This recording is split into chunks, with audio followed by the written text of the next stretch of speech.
Hi guys and welcome back to the channel Deepak Yadav Education. Welcome to the Daily Hindu News and Editorial Analysis of 28th of May 2024. तो guys आज है तारीख 28 मई 2024 और है Tuesday. देखेंगे आज के द हिंदू कंप्लीट न्यूज़पेपर को एनालाइज करेंगे। बट लेक्चर में आगे बढ़ने से पहले अगर आपको इस लेक्चर का पीडीएफ चाहिए तो क्या करना है, सबसे पहले डाउनलोड करना है टेलीग्राम, देन उसके बाद जाके सर्च बॉक्स में टाइप करना Deepak Yadav education UPSC. As you can see guys आपको ये वाला चैनल मिल जाएगा, उस पर क्लिक करना और जाकर इस चैनल को ज्वाइन कर लेना। यहाँ से आप डेली बेसिस पे इस लेक्चर के पीडीएफ को डाउनलोड कर पाओगे। नाउ हमेशा की तरह हम लोग अपने लेक्चर को एक मैप के क्वेश्चन के साथ स्टार्ट करेंगे। तो आज आप सभी को मैप में जाकर देखना है मुंद्रा पोर्ट को कहाँ पर है एग्जैक्टली लोकेटेड, इसको अच्छे से मैप में देखना, देन उसके बाद आकर नीचे कॉमेंट सेक्शन में टाइप करना, जिससे कि आप लोग इसको लंबे समय तक याद रख पाओगे। साथ ही साथ एक क्वेश्चन सॉल्व करेंगे जो कि यूपीएससी पैटर्न के ऊपर बेस्ड आपको देखने को मिलेगा। इंपॉर्टेंट क्वेश्चन है, ऐसा क्वेश्चन दोस्तों ऑलरेडी यूपीएससी पूछ चुका है। तो हाल ही में बाल्टिक सी अभी न्यूज़ में देखने को मिला। तो आपसे पूछा गया है बाल्टिक सी के रेफरेंस में कुछ 4 देशों के नाम दिए गए हैं। पहला एस्टोनिया, दूसरा रशिया, तीसरा फ्रांस एंड चौथा जर्मनी। आपसे पूछा जाता है कि इन चारों में से कितने देश हैं जो बाल्टिक सी के साथ में बॉर्डर को शेयर करते हैं। ऑप्शन नंबर ए केवल 1, ऑप्शन नंबर बी केवल 2, या ऑप्शन नंबर सी केवल 3, या ऑप्शन नंबर डी सारे के सारे बॉर्डर को शेयर करते हैं। तो इसका सही आंसर सभी को नीचे कमेंट सेक्शन में देना है, एटलीस्ट सभी को उसमें पार्टिसिपेट करना है, जैसे मैं आप लोगों से डेली बेसिस पे बोलता हूं। बाय द वे इसका जो करेक्ट आंसर है वो मैंने आपको टेलीग्राम पर प्रोवाइड करवा दिया है, वहां से भी आप इसको चेकआउट कर सकते हो। और अगर वहां पर आंसर नहीं मिलता है तो भी कोई परेशान होने की ज़रूरत नहीं है, क्योंकि वीडियो के लास्ट में इसके करेक्ट आंसर का डिस्कशन हम लोग करेंगे। तो चलो शुभ आरंभ करते हैं और चलते हैं सबसे पहले थंबनेल वाले इंपॉर्टेंट आर्टिकल की तरफ।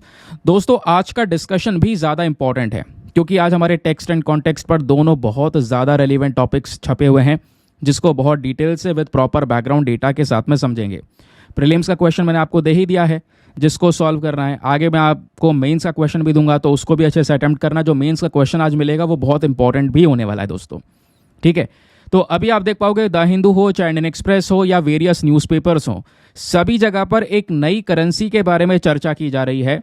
हमारे दुनिया में अलग अलग देशों की अलग अलग करेंसियां हैं, ठीक है। अब उसी प्रकार से दोस्तों तो दुनिया की सबसे नई करेंसी आई है, वो अभी अप्रैल में यहाँ पे लाई गई। कौन से देश के थ्रू? जिम्बाब्वे के थ्रू। जिम्बाब्वे बेसिकली एक अफ्रीकन कंट्री है। उन्होंने अपनी नई करेंसी लॉन्च कर दी है, जिसको नाम दिया गया है जिग, ZIG। ध्यान रखिएगा, क्वेश्चन आपसे बन सकता है कि हाल ही में जो जिग है ये न्यूज़ में था, ये क्या है? तो ये जिम्बाब्वे की दोस्तों यहाँ पे करेंसी है, और स्पेशली ये गोल्ड बैक्ड करेंसी है। अब ये गोल्ड बैक्ड करेंसी क्या होती है, इसके बारे में आगे हम लोग समझेंगे। पिछले 15 सालों में जिम्बाब्वे की ये 6ठी नेशनल करेंसी है, बार बार ये बदल चुके हैं। अभी ये नई करेंसी इसलिए भी लेकर आए हैं क्योंकि पिछले कुछ समय पर इस देश में बहुत सारे इकोनॉमिक क्राइसिस देखने को मिले, वो भी अभी हम कवर करेंगे। ये तो मैंने आपको एक ओवरव्यू दे दिया, जिसकी वजह से लगातार ये आर्टिकल चर्चाओं में है। सबसे पहला काम हम ये करेंगे, पहले लोकेशन देखेंगे, जिम्बाब्वे एग्जैक्टली लोकेटेड कहाँ पर है। तो जैसे मैंने बोला एक अफ्रीकन कंट्री है, तो ये पूरा हो गया आपका अफ्रीकन कॉन्टिनेंट। यहाँ पर साउथ की साइड देखोगे तो ये जिम्बाब्वे है। इसको जूम करेंगे तो यहाँ पर इस वाले मैप में देखो, जिम्बाब्वे के आसपास कई सारी कंट्रीज है जो उसके साथ में बॉर्डर्स को शेयर करती हैं।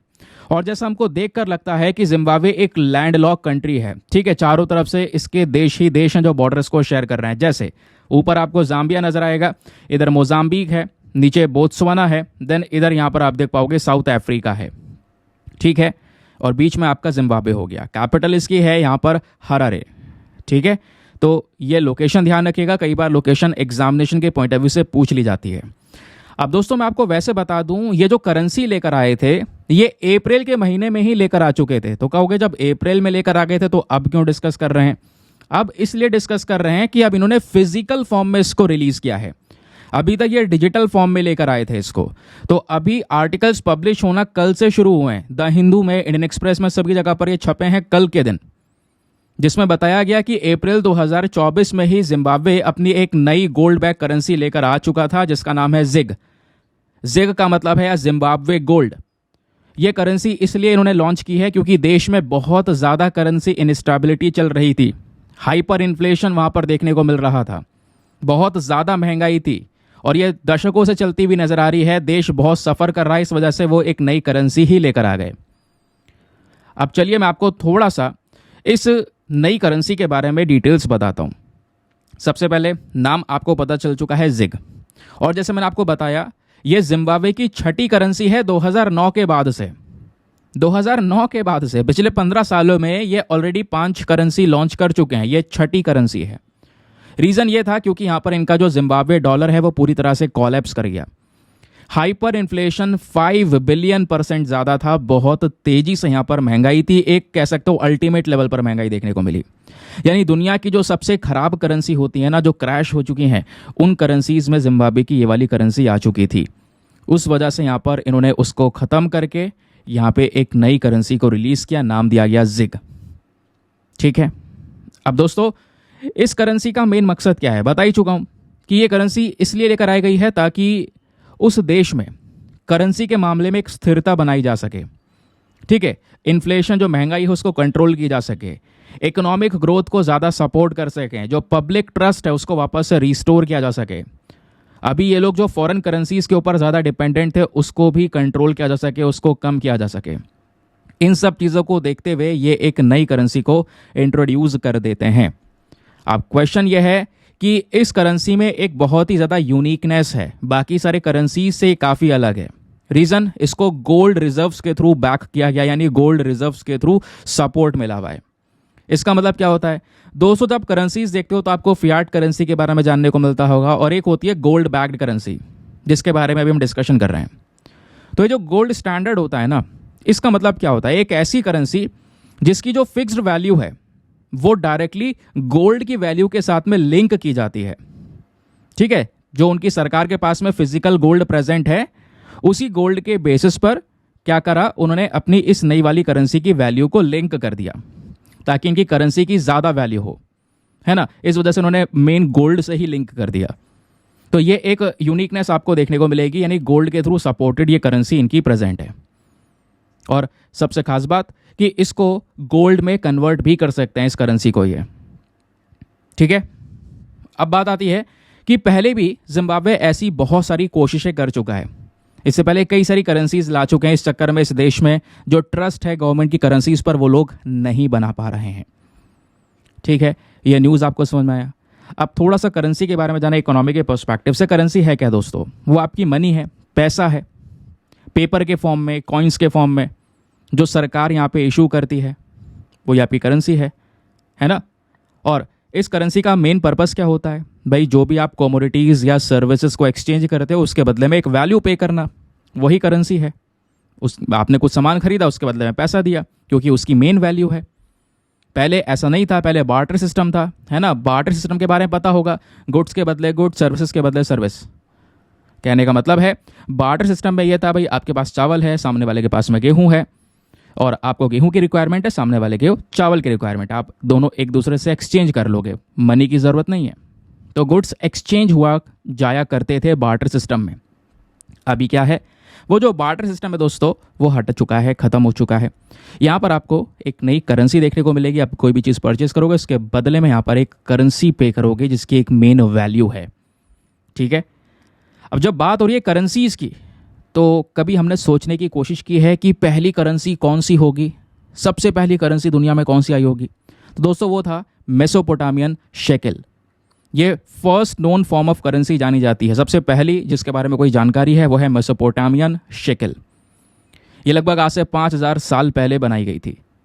ठीक है, 650 से लेकर 600 BC के बीच में। उसके अलावा लाइडियन लॉयनियन जो अरिस्टोक्रेट्स थे, ये अपने सोल्जर्स को स्टाम्प हुए हुए सिल्वर और गोल्ड कॉइन्स पे किया करते थे। ठीक है, ये आपको यहाँ पे करेंसी देखने को मिलेगी। तो ओल्ड फॉर्म की सबसे फर्स्ट फॉर्म ऑफ करेंसी कौन सी है, मेसोपोटामियन शेकेल। इसके बारे में भी एक छोटा सा आइडिया रख सकते हैं। तो ये हो गया दोस्तों हमारा बेसिक डिटेल्स। एग्जामिनेशन के पॉइंट ऑफ व्यू से काफ़ी चर्चा में है ये, तो ध्यान रखिएगा। नौ आगे आते हैं नेक्स्ट आर्टिकल पर। लेकिन आगे बढ़ने से पहले एक इंपॉर्टेंट इन्फॉर्मेशन, अगर आप लोग हमारे पेड ग्रुप्स को ज्वाइन करना चाहते हैं तो आपके पास में बढ़िया मौका है इसको ज्वाइन करने का। यहाँ पर डेली बेसिस पे करंट नोट्स के PDF वगैरह प्रोवाइड करवाए जाते हैं। फॉर एग्जाम्पल, जैसा आपने ये आर्टिकल देखा, इस आर्टिकल में इतना कुछ नहीं है जिसके पीछे बैकग्राउंड डेटा बहुत सारा है। ये सभी बैकग्राउंड डेटा दोस्तों ऐसे हर एक न्यूज़ आर्टिकल में आपको मिलेगा। तो नोट्स बनाने की टेंशन आपकी खत्म हो जाती है। और ये सारी चीज़ें आपको एक PDF में कंपाइल करके दी जाती हैं। एक ऐसा PDF जिसका प्रिंट आउट वगैरह आप निकलवा सकते हो, या आप ऐसे ही अपने ग्रुप में रख के सारी चीज़ों को पढ़ सकते हैं। सबसे इंपॉर्टेंट बात दोस्तों, इस ग्रुप में जो भी पीडीएफ्स हैं हिंदी इंग्लिश दोनों भाषाओं में हैं। दूसरा, इस ग्रुप में आपका सारा कंटेंट सिक्योर रहता है, किसी भी तरह की कोई परेशानी नहीं होगी। पीडीएफ इकट्ठे करना, सीक्वेंस में मैनेज करना, पढ़ना, स्टोरेज का इशू, ये सब इश्यूज खत्म हो जाते हैं। आपको करना क्या है, ग्रुप में सारा कंटेंट डेट वाइज पढ़ा है, किसी भी तारीख का पीडीएफ उठाओ, डाउनलोड करो, पढ़ो, डिलीट करो। अनलिमिटेड ऑप्शंस आपके पास में अवेलेबल है, बार बार डाउनलोड कर सकते हैं, डिलीट कर सकते हैं। ठीक है, तो ये सारी चीज़ अवेलेबल हैं इस ग्रुप में। और इसका जो फी पेमेंट है वो बहुत मिनिमम है, just 499 for the lifetime access. या जब तक आपका सिलेक्शन ना हो जाए तब तक आप 499 में ग्रुप को ज्वाइन करके रख सकते हैं। और दोस्तों इसके बेनिफिट्स आपको लगातार मिलते रहेंगे। ग्रुप को ज्वाइन करने के लिए क्या करना होगा, व्हाट्सएप पर जाना, यहाँ पर आपको एक नंबर दिया गया है 8534873368। इस नंबर पर मैसेज कर देना कि हाँ I want to join this group. इस प्रकार का मैसेज कर देना, वहाँ पे आपको रिप्लाई मिलेगा, पेमेंट का प्रोसेस दिया जाएगा और पेमेंट के प्रोसेस से ज़्यादा इंपॉर्टेंट डेमो वीडियो का लिंक भी मिलेगा। आप पूरे डेमो वीडियो को चेक कर सकते हैं कि हाँ मुझे किस तरीके से कहाँ पे फ़ायदे हो रहे हैं। फिर अपने आप को सेटिस्फाई करने के बाद में जाकर ये इन्वेस्टमेंट कर सकते हैं। बाकी दोस्तों मेक श्योर क्या करो, वीडियो पे जो लाइक का बटन है यार उसको प्लीज़ प्रेस कर दिया करो। 5000 लाइक्स का टारगेट है जिसको आप सभी लोग सपोर्ट कर सकते हैं। चलिए, आज के न्यूज़पेपर का एक और महत्वपूर्ण आर्टिकल जो एग्जाम के लिए सुपर इंपॉर्टेंट है, पेज नंबर 13 पर प्रेजेंट है। जीएस पेपर नंबर 3 इकोनॉमी के साथ में आप इसको लिंक कर सकते हैं। क्या बात हो रही है, चाइना ने अभी इन्वेस्ट किया है $47 बिलियन से ज़्यादा का अमाउंट अपने सबसे बड़े सेमीकंडक्टर फंड में। तो चाइना सेमीकंडक्टर इंडस्ट्री को बहुत तेज़ी से डेवलप करने के ऊपर काम कर रहा है, क्योंकि ये इंडस्ट्री की ज़रूरत पूरे दुनिया को है। सेमीकंडक्टर की ज़रूरत पूरे दुनिया को है, लेकिन आज सेमीकंडक्टर चिप्स बनाने वाले जो देश हैं वो केवल मुट्ठी भर हैं। ज़रूरत पूरे दुनिया को है, हर चीज़ में ज़रूरत है। तो उसको देखते हुए यहाँ पर चाइना ने $47 बिलियन से ज़्यादा का अमाउंट अपने देश के सबसे बड़े चिप इन्वेस्टमेंट फंड में डाल दिया है, ताकि इस सेमीकंडक्टर मैन्युफैक्चरिंग सेक्टर के मामले में जो चाइना है वो सेल्फ सफिशिएंट बन सके। ठीक है, क्योंकि अभी भी अगर आप देख पाओगे तो सेमीकंडक्टर के मामले में चाइना टॉप पे नहीं है, रोल है उसका यहाँ पर, बट यहाँ पे ताइवान टॉप पर है। कुछ और देश आपको देखने को मिलेंगे जो यहाँ पर बहुत ज़्यादा सेमीकंडक्टर चिप प्रोड्यूस करते हैं और दुनिया भर के देश उन पर डिपेंडेंट हैं। चाइना चाहता है कि ये डिपेंडेंसी हम भी ख़त्म करें और अब हम दुनिया भर के कंट्रीज़ को डिपेंडेंट बनाएं अपने ऊपर। इस बेसिस पर उन्होंने ये जो कदम है वो उठाया है, क्योंकि दोस्तों ये जो चिप इंडस्ट्री है, जो ये सेमीकंडक्टर चिप है, आज हमारे ज़िंदगी का एक अहम हिस्सा बन चुका है। आप जो भी चीज़ इस्तेमाल कर रहे हो, अपने रसोई में इस्तेमाल कर रहे हो, मोबाइल फ़ोन इस्तेमाल कर रहे हो, कार है, वेपन्स है, हर एक चीज़ के अंदर में दोस्तों इस सेमीकंडक्टर चिप का यूज़ हो रहा है। तो ये जो चिप इंडस्ट्री है ये लगातार तेज़ी से बढ़ती चली गई है ना। कोविड के समय पर इसकी वैल्यू भी काफ़ी सारी कंट्रीज़ को समझ में आई, जिस बेसिस पर ये जो न्यूज़ आर्टिकल है वो पब्लिश हुआ है। अब एग्ज़ाम में ये चीज़ें नहीं पूछी जाएंगी, चाइना ने कितना पैसा कहाँ लगाया, ये लगाया वो नहीं लगाया, ये नहीं पूछा जाएगा। एग्जाम में दोस्तों आपको सेमीकंडक्टर के बारे में कुछ बेसिक डिटेल्स पूछी जाएंगी। और यहाँ पर मैं चाइना के रिस्पेक्ट में नहीं, मैं इंडिया के रिस्पेक्ट में बात करूंगा कि ये तो बात हो गई चाइना की, वो क्या कर रहा है। अब बात करते हैं इंडिया की। इंडिया का क्या रिस्पॉन्स है, इंडिया क्या कर रहा है सेमीकंडक्टर इंडस्ट्री के मामले में। अब इसको समझने से पहले दोस्तों आपको समझना होगा ये सेमीकंडक्टर चिप होती क्या है। दोस्तों ये वो मटेरियल्स हैं जिनकी ज़रूरत हर एक इलेक्ट्रॉनिक प्रोडक्ट के अंदर में हो रही है। ये बनते किससे हैं, सिलिकॉन से, जर्मेनियम से, गैलियम, आर्सेनाइड, कैडमियम, सेलेनाइड, इन सब चीज़ों से बनते हैं। सबसे ज़्यादा सिलिकॉन का ही यहाँ पर यूज़ किया जाता है। आज के ज़माने में जो भी electronics, information, communication technology products हैं, सभी जगह पर, मेडिकल डिवाइसेस में, ईसीजी मशीन में, सभी जगह पर सेमीकंडक्टर चिप्स का इस्तेमाल हो रहा है। ठीक है, अब सेमीकंडक्टर चिप्स ज़्यादातर सिलिकॉन से बनते हैं। सिलिकॉन को रॉ फॉर्म में देखोगे तो ऐसा नज़र आएगा, रिफाइन वगैरह करके यहाँ पर इससे चिप्स बनाए जाते हैं। रीज़न ये है, पहला क्वेश्चन यहाँ पर ये आएगा कि जो सेमीकंडक्टर है इसको इतना वैल्यू क्यों दिया जा रहा है। जरा इस बात को समझिएगा दोस्तों। एक होता है कंडक्टर, ठीक है, और एक होता है इंसुलेटर। इन दोनों के बीच में जो आता है वो होता है सेमीकंडक्टर। इसका मतलब क्या हुआ, इसका मतलब ये हुआ दोस्तों, जो कंडक्टर्स होते हैं आपके, उस कंडक्टर में जो इलेक्ट्रिसिटी है या इलेक्ट्रिक करंट है वो बहुत ही ईजिली फ्लो होता है, स्मूथली फ्लो होता है। फॉर एग्जाम्पल कॉपर के वायर भी बनते हैं ना, तो कॉपर एक ऐसा कंडक्टर है, कॉपर बेसिकली क्या है, गुड कंडक्टर, जिसमें बहुत आसान से इलेक्ट्रिसिटी फ्लो हो सकती है। और इंसुलेटर आप क्या होता है, कंडक्टर समझ में आ गया। इंसुलेटर क्या होता है दोस्तों, इंसुलेटर वो एक ऐसी चीज होती है जिसमें करंट फ्लो ही नहीं होता। Insulator does not conduct any current, जबकि आपका कंडक्टर जो है ये इजीली कंडक्ट करता है करंट को। अब इंसुलेटर की जब बात करते हैं तो इसमें यहां पर आपका पेपर हो गया है ना, पेपर पकड़ो, इधर से करंट ट्रांसफर करो, क्या इस कोने तक पहुंचेगा? बिल्कुल नहीं पहुंचेगा। शीशा हो गया एंड ग्लास जिसको बोलते हैं, माइका हो गया, इन सब चीज़ों में करंट फ्लो नहीं होता क्योंकि ये बैड कंडक्टर हैं या इलेक्ट्रिसिटी को कंडक्ट ही नहीं करते। तो ये इंसुलेटर्स हैं। रबर हो गया, रबर भी है ना, रबर की चप्पलें पहनते हैं हम लोग जब भी यहाँ पे कोई इलेक्ट्रिक का काम कर रहा होता है, तो ये इंसुलेटर का काम करता है। ये इतना समझ जाओ, इंसुलेटर क्या है, कंडक्टर क्या है, ये समझ में आ गया। इनके बीच में जो आता है वो होता है सेमी कंडक्टर। है तो वो भी कंडक्टर ही, लेकिन ये सेमी। यहाँ पे इलेक्ट्रिक करंट फ्लो तो होता है, लेकिन उस इलेक्ट्रिक करंट को हम कंट्रोल कर सकते हैं। ये एक सबसे इंपॉर्टेंट पॉइंट है जिसको आप नोट डाउन भी कर पाओगे। तो सेमीकंडक्टर क्या होते हैं, जहां पर आप इलेक्ट्रिक करंट कंडक्ट कर सकते हो, लेकिन इलेक्ट्रिक करंट कंडक्टर से कम होगा वो, लेकिन इंसुलेटर से ज़्यादा होगा। और दूसरी बात क्या है, इस वाले करंट को आप आराम से कंट्रोल कर पाओगे। अब इसमें कौन सा मटेरियल हो सकता है, जैसे कंडक्टर में आपका कॉपर, एल्यूमिनियम, ये सब हो गए जो बढ़िया करंट फ्लो करेंगे। इंसुलेटर में आपका रबर, पेपर जैसी चीज़ें हो गई। सेमीकंडक्टर में आपका सिलिकॉन, जर्मेनियम जैसी चीज़ें होती हैं जहां पर करंट फ्लो होता है, लेकिन आप उसको कंट्रोल कर पाओगे। कंडक्टर से कम, इंसुलेटर से ज़्यादा। ये यहाँ पर सिंपल सा मतलब मैंने आपको बता दिया। क्वेश्चन नंबर 1, इन सेमीकंडक्टर्स का इंपॉर्टेंस क्या है, क्या महत्व है? महत्व वैसे आप समझ चुके हो। आज के समय पर चाहे कोई सी भी इंडस्ट्री हो, aerospace, automobile, communication, clean energy, information technology, medical devices, हर जगह पर इन सेमीकंडक्टर्स का यूज़ होता है। अब बात यह आती है कि इंडिया का स्टैंड क्या है। दुनिया भर की कंट्रीज, चाइना बहुत काम कर रहा है इस इंडस्ट्री में ग्रो करने के लिए। इंडिया क्या कर रहा है सेमीकंडक्टर मार्केट को लेकर? तो दोस्तों, इंडिया की स्थिति देखोगे तो आज ज़्यादा सही नहीं है। हम अभी सारे सेमीकंडक्टर चिप्स को इंपोर्ट ही करते हैं, केवल दूसरे देशों से मंगाते हैं। और ये जो इंपोर्ट का मार्केट है दोस्तों, 2025 तक $100 बिलियन टच कर जाएगा। अभी जैसे $24 बिलियन हम खर्चते हैं इन सेमीकंडक्टर चिप्स को मंगाने के लिए अलग अलग देशों से। तो हमारे देश में जो डोमेस्टिक मैन्युफैक्चरिंग है वो बहुत कमज़ोर है। उसके लिए भारत ने पिछले कुछ समय से कुछ इनिशिएटिव्स स्टार्ट करे हैं, समझ गए। अब स्टार्ट जैसे करे हैं, जैसे हमारी सरकार ने 76,000 करोड़ रुपए 2021 में अलोकेट कर दिए कि भैया हम सेमीकंडक्टर की मैन्युफैक्चरिंग इंडिया में करेंगे।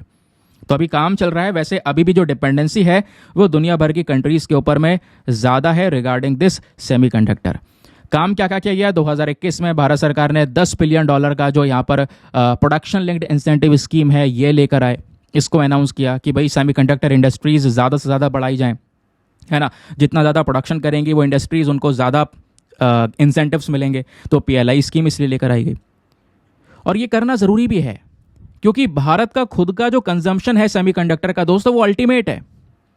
यहां पर बोला जा रहा है 2026 तक हम $80 बिलियन से ज़्यादा का सेमीकंडक्टर्स कंज्यूम कर रहे होंगे और 2030 तक $110 बिलियन से ज़्यादा का। तो इसमें खुद ना कुछ करने की ज़रूरत है क्योंकि एक ह्यूज अमाउंट है ये, और डिपेंडेंसी भी बढ़ रही है फिर दुनिया भर के कंट्रीज़ के ऊपर में। अब एक और सवाल आता है, अगर ऐसा है तो जो कंट्रीज़ यहाँ पर इसको प्रोड्यूस कर रही होंगी यार, वो तो सबसे बढ़िया एरिया में। ये सही बात है। और आज के समय पर दुनिया में टॉप 5 कंट्रीज ही ऐसी हैं, टॉप 5 देश ही ऐसे हैं जो बढ़िया तरीके से सेमीकंडक्टर का सबसे ज़्यादा प्रोडक्शन कर रहे हैं। और उन 5 देश में सबसे पहले आता है ताइवान, दूसरा साउथ कोरिया, तीसरा जापान, चौथा यूनाइटेड स्टेट्स एंड 5वां चाइना। अब चाइना काम कर रहा है कि सबको पछाड़ के मैं सबसे आगे निकलूं, क्योंकि अभी इन 5 देशों में देखोगे तो ताइवान, साउथ कोरिया ये दोनों लीड कर रहे हैं, ये अभी भी राजा हैं। ताइवान और साउथ कोरिया के पास में 80% मार्केट है इस सेमीकंडक्टर चिप का। अब इस ताइवान और साउथ कोरिया के कंपटीशन को देखें तो इसमें ताइवान और आगे है। ताइवान की कंपनी है TSMC, दुनिया की सबसे एडवांस चिप मेकर कंपनी, इसका हेडक्वार्टर ही ताइवान में है। तो ये दोस्तों यहाँ पर मैंने आपको कुछ स्थिति बताई सेमीकंडक्टर को लेकर। बाकी एक क्वेश्चन है, इसको आप अटेम्प्ट कर सकते हो चाहो तो। एक बार रीड कर देता हूँ ताकि आप लोग इसको अच्छे से समझ के क्वेश्चन अटेम्प्ट कर सको। बाकी एक क्वेश्चन और मिलेगा अभी लास्ट में मेंस का। क्वेश्चन ये है, discuss the importance of semiconductor industry to Indian economy. Bharat की अर्थव्यवस्था के लिए ये जो सेमीकंडक्टर इंडस्ट्रीज हैं कितनी इंपॉर्टेंट है ये बताना है। और क्या आप मानते हैं कि जो इंडिया का जो सेमीकंडक्टर इंडस्ट्री है वो अपने फुल पोटेंशियल पर पहुंच चुका है? अगर मानते हैं तो बताइए इसके पीछे रीजंस क्या हैं। साथ ही साथ में हाईलाइट कीजिए सरकार कौन कौन से इनिशिएटिव्स ले रही है इंडिया के सेमीकंडक्टर इकोसिस्टम को मजबूत करने के लिए। तो बहुत सारे क्वेश्चन एक ही में ही हैं और 250 शब्दों में आपने लिखना है। यहाँ पर आपका टैलेंट चेक किया जाएगा कि आप 250 शब्दों में एग्जैक्टली इतने सारे प्रश्न का बढ़िया से उत्तर दे पाओगे या नहीं। चलिए इस क्वेश्चन को अटेम्प्ट करना और टेलीग्राम पर सेंड करना। कहाँ पे सेंड करना है अभी आगे मैं आपको बताऊंगा जब दूसरा क्वेश्चन दूंगा, तो वहाँ पे आओ फटाफट समझो, ठीक है। चलिए एक और आर्टिकल इंपॉर्टेंट एग्जामिनेशन के लिए, इंपॉर्टेंट का जो मार्क वगैरह है वो लगा लेना। पेज नंबर 10 पर ये आर्टिकल प्रेजेंट है दोस्तों। जीएस पेपर नंबर 2 हेल्थ के पॉइंट ऑफ व्यू से आप लिंक कर पाओगे। बात हो रही है menstrual hygiene in Indian prisons. Bharat के जो जेल हैं दोस्तों, जो हमारे प्रिजन होते हैं वो जेल हैं, जेल में जो कैदी हैं वो प्रिजनर हैं। तो इस आर्टिकल में समझाया गया है कि जेल में बहुत सारी महिलाएं भी हैं और वो महिलाओं में कुछ महिलाएं ऐसी हैं जो कह सकते हो कि अपनी रिप्रोडक्टिव एज में हैं, है ना, वो मेंस्ट्रुअल साइकिल से गुजर रही हैं। तो उनके लिए मेंस्ट्रुअल हाइजीन मेंटेन करना ज़रूरी है, लेकिन वो मेंस्ट्रुअल हाइजीन भारत के जेलों में नहीं हो पा रहा है। ये डेटा हमारे सामने आया और ये डेटा क्या बोलता है कि जो एनसीआरबी है दोस्तों, नेशनल क्राइम रिकॉर्ड्स ब्यूरो, पता है ना एनसीआरबी क्या करती है? दुनिया भर का डेटा ला के देती है, कितने एक्सीडेंट हुआ, कितने मृत्यु हुई, कितने सुसाइड्स हुए, कितने ये हुआ, है ना। तो इसी एनसीआरबी के डेटा ने यहाँ पर यह बताया कि भारत की जो जेल हैं उसमें 23,772 23,772 महिलाएं आपको देखने को मिलेंगी, जिसमें से इन 23,772 में से 77% कितनी 77% अपनी रिप्रोडक्टिव एज में है, 18 से 50 साल की एज में वो देखने को मिल रही हैं। और रेगुलर बेसिस पर यहाँ पर क्या है, वो मैंस्ट्रुएटर्स भी हैं, यानी मैंस्ट्रुएशन की साइकिल से उनको गुजरना पड़ रहा है। लेकिन मैंस्ट्रुएशन की साइकिल से भले ही गुजर रही हूँ, हमने स्टडी कंडक्ट की और स्टडी के थ्रू यहाँ पे पता चला कि प्रॉपर उनको सपोर्ट नहीं मिल पा रहा है, क्योंकि मैंस्ट्रुएशन के समय पर दोस्तों यहाँ पे एक हाइजीन, एक साफ सफाई बहुत ज़्यादा चाहिए, प्रॉपर एक कह सकते हो कि वाटर चाहिए, सैनिटेशन चाहिए, हाइजीन फैसिलिटीज़ चाहिए। वो सारी डिमांड्स महिलाओं की नहीं हो पा रही हैं जो जेल में हैं, और प्रॉब्लम्स ही प्रॉब्लम्स उनके लिए बढ़ रही हैं। तो इसको हमें ध्यान में रखना होगा। कहोगे आप लोग कि अचानक से एक ऐसा टॉपिक आ गया, इसके पीछे का रीज़न क्या है? रीज़न यहाँ पर यह है दोस्तों, आज है 28 मई और 28 मई को होता है वर्ल्ड मेंस्ट्रुअल हाइजीन डे। इस वजह से यहाँ पर इस आर्टिकल को लिखा गया है, समझ गए। हिमानी गुप्ता और एम शिव कुमार कमी ने यहाँ पे इन दोनों ने मिलकर इस आर्टिकल को लिखा है। तो इस आर्टिकल में क्या क्या एक्सप्लेन किया गया है ये आप देख पाओगे। इसमें हो सकता है आपको सही से नज़र ना आ रहा हो, इसलिए मैंने इनको तोड़ तोड़ कर अलग अलग स्क्रीनशॉट्स लगा दी, आपको बेहतर तरीके से समझ में आए, हर एक पॉइंट टू पॉइंट चीज़ समझ में आए। फिर आगे मैं इसके बारे में कुछ फैक्ट्स भी बताऊंगा, तो उसको भी ध्यान रखना, ठीक है। एक सेकंड को, हाँ क्या बात हो रही है। तो दोस्तों भारत के अंदर अगर हम देखें, मेंस्ट्रुअल हाइजीन का मैनेजमेंट बहुत ज़्यादा मुश्किल है, बहुत ज़्यादा टफ हम लोगों ने यहाँ पर देखा भी है। नेशनल फैमिली हेल्थ सर्वे हुआ 2019-20 में। उस सर्वे का जो 5वां राउंड है उसने ये दिखाया हमें कि इंडिया में अगर आप देख पाओगे 10 में से हर 8 यंग वेमेन जिनकी उम्र 15 से 24 साल है, वो आज के समय पर सेफ मेंस्ट्रुअल हाइजीन के प्रोडक्ट्स को इस्तेमाल कर रही हैं। जो एक समय पर ये स्थिति या ये फैसिलिटीज़ अवेलेबल नहीं थी, वो आज चीज़ें इंप्रूव हो रही हैं। धीरे धीरे यहाँ पर इस मेंस्ट्रुएशन के बारे में लोगों को अवेयरनेस फैलती भी नज़र आ रही है, लोग यहाँ पर जागरूक हो रहे हैं। तो मेंस्ट्रुअल हाइजीन प्रोडक्ट्स डेफिनेटली यहाँ पर आज के समय पर यूज़ किए जा रहे हैं, ठीक है। लेकिन ये तो बात हो गई नॉर्मल। अगर हम बात करेंगे इंडियन प्रिजन्स की, जेलों की बात करेंगे, तो जेल में जो महिलाएं हैं वो कहीं ना कहीं अभी पीछे रह जा रही हैं। तो उनके ऊपर थोड़ा ध्यान देना हमारे लिए काफ़ी ज़्यादा ज़रूरी है। अब वो ध्यान क्या है ज़रा मैं आपको बताता हूँ। तो मेंस्ट्रुअल हाइजीन जेल के अंदर उसको लेकर क्या स्थिति है ये मैं आपको थोड़ा बता ही चुका हूँ कि कितनी महिलाएं अभी जेल में हैं। उसमें से 77% यहाँ पर इस वाली स्थिति से गुजर रही हैं, जिनको प्रॉपर सपोर्ट नहीं मिल पा रहा है, क्वालिटी पैड्स नहीं मिल पा रहे हैं, ठीक है। उसके अलावा यहाँ पर दोस्तों बोला यह गया है 2016 का जो मॉडल प्रिजन मैनुअल था, जो प्रॉपर यहाँ पे गाइडलाइंस वगैरह थी, उन गाइडलाइन में रिकमेंडेशन भी था कि भाई यहाँ पर उन महिलाओं को जो मेंस्ट्रुएशन साइकिल से गुजर रही हैं उन्हें एक एडिक्वेट मात्रा में पानी दिया जाएगा, वॉशरूम फैसिलिटीज़ दी जाएंगी, है ना। लेकिन ऐसा दोस्तों केवल वो लिखावट में रह गया, उसको इम्प्लीमेंट नहीं किया जा रहा है। और दूसरी दिक्कत यह है कि जेलों के अंदर ओवर क्राउडिंग बढ़ रही है। एक जेल में बहुत सारे लोग यहाँ पर भरे हुए हैं, इससे और दिक्कतें हो रही हैं। तो जो वेमेन हैं उनको बेसिक नेसेसिटीज़ यहाँ पर नहीं मिल पा रही हैं, जैसे पानी, सैनिटरी नैपकिन, डिटर्जेंट, सोप, ये सारी चीज़ें चाहिए होती है इस मेंस्ट्रुएशन के दौरान, तो उनको वो नहीं मिल पा रहा है। फिर ऑथर ने एक स्टडी कंडक्ट की महाराष्ट्र के अंदर जून 2023 में, एक जेल के अंदर में इन्होंने स्टडी कंडक्ट की, जिसमें यह दर्शाया कि पानी, सैनिटेशन और हाइजीन फैसिलिटीज़ ये मेन डिमांड्स होती हैं वेमेन की इस सिचुएशन के दौरान, बट वही डिमांड्स पूरी नहीं हो पा रही हैं। प्रॉपर जो वाटर सप्लाई है उसकी एक सबसे बड़ी कमी है, जिसकी वजह से जो महिलाएं हैं वो पानी को बहुत सारा स्टोर करके रख रही हैं, है ना, ये भी एक दिक्कत है। और सबसे बड़ी दिक्कत क्या है दोस्तों, कि यहाँ पर देखने को मिल रहा है कि 50 विमेन एक जगह पे बंद हैं और उन 50 विमेन के लिए केवल 2 टॉयलेट्स हैं। 50 विमेन के लिए केवल 2 टॉयलेट्स, उनको सारी डेली एक्टिविटीज़ उसी 2 टॉयलेट्स में मैनेज करनी है, चाहे वो एक्सक्रीटिंग हो गया, नैपकिन चेंज करना हो गया, क्लॉथ्स वॉशिंग हो गया, यूटेंसिल हो गया, सभी चीज़ें यहाँ पर एक ही उसमें करना है। तो ये भी एक बड़ी प्रॉब्लम है। स्टडी ने ये दर्शाया कि जो प्रिजन, ये जेलों के अंदर कंडीशन है, ये बदतर है, इस पर कोई ध्यान नहीं दे रहा है।